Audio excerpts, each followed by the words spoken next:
Laporan Praktikum IPA SD Uji Protein dari kami kelompok 6 yang terdiri atas yang pertama Bu Elmi Purnamawati, yang kedua Ibu Rumindo Francisca Bruntinggi, yang ketiga Ibu Oktavia Alemina Busir Bakti, dan yang keempat Ibu Rosari Putriyanti Hasbi. Adapun alat dan bahan yang kami gunakan antara lain piring plastik, daging ayam 1 iris kecil, seledri, kangkung, telur, roti, tempe, kejepit tabung reaksi, pipet tetes, bulu ayam, air kapur, tepung terigu 1 sendok, dan tembaga sulfat sebanyak 2 sendok. Adapun cara kerja yang kami lakukan, pertama nyalakan lilin, dirikan di atas alas gelas, bisa juga di atas piring kecil atau alas lainnya. Jepitlah bulu ayam dengan penjepit jemuran atau tabung reaksi, kemudian bakarlah di atas lilin, amatilah dan jelaskan bau yang ditimbulkannya. Gunakanlah bulu ayam terbakar ini sebagai kontrol, seperti terlihat di video. Lalu selanjutnya, jepitlah satu persatu bahan yang akan diuji, kemudian bakarlah di atas nyala lilin.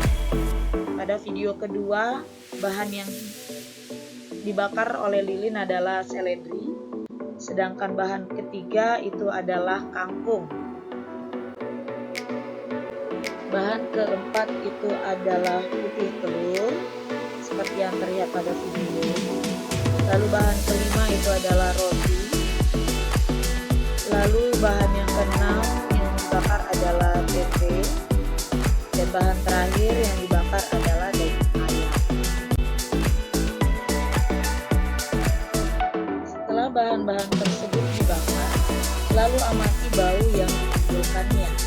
Manakah dari bahan yang dibakar tersebut baunya sama seperti bau bulu ayam yang terbakar? Buatlah kesimpulan manakah bahan makanan yang mengandung protein berdasarkan uji pembakaran.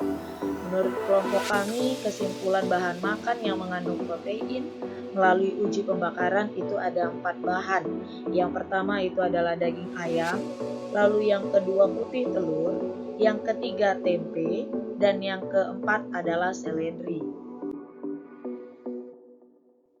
Selanjutnya lakukanlah dengan cara uji dengan menggunakan tembaga sulfat sebagai berikut. Pertama, larutkan 2 sendok makan tembaga sulfat ke dalam 1 cangkir air, lalu aturlah bahan makanan yang akan diuji di atas piring plastik. Bahan makanan yang akan diuji meliputi gula pasir, roti, tempe, daging ayam, dan tepung terigu seperti yang terlihat pada gambar.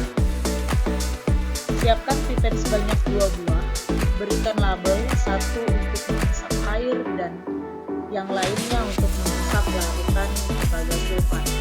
Harus diingat bahwa kedua pipet tersebut jangan saling tertukar. Artinya, jika sejak pertama dipakai untuk mengisap air kapur, seterusnya dipakai untuk mengisap air kapur. Demikian juga jika pertama yang dipakai untuk mengisap larutan tembaga sulfat, maka seterusnya untuk larutan tembaga sulfat. Berikan 2 tetes larutan kapur untuk setiap bahan makanan yang diuji. Pada daerah bekas tetesan air kapur, berikan pula 2 tetes tembaga sulfat. Amati dan catat perubahan warna yang terjadi ke dalam lembar kerja yang sudah tersedia.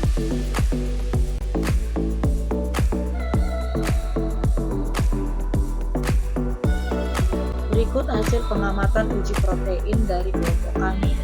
Yang pertama, bahan yang diuji adalah bulu ayam. Bulu ayam mengandung protein.